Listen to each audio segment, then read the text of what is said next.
اگر تم خیرات ظاہر کر کے دو تو وہ بھی خوب ہے، اور اگر پوشیدہ دو اور دو بھی ضرورت مندوں کو تو یہ تمہارے لیے بہتر ہے، اور اس طرح کا دینا تمہارے گناہوں کو بھی دور کرے گا، اور اللہ کو تمہارے سب کاموں کی خبر ہے۔ اے نبی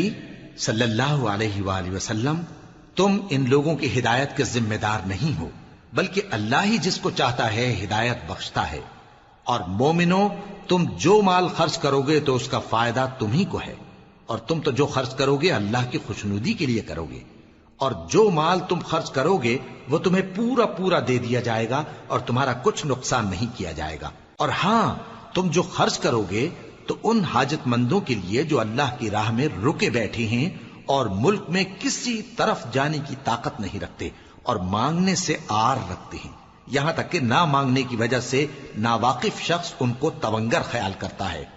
اور تم قیافے سے ان کو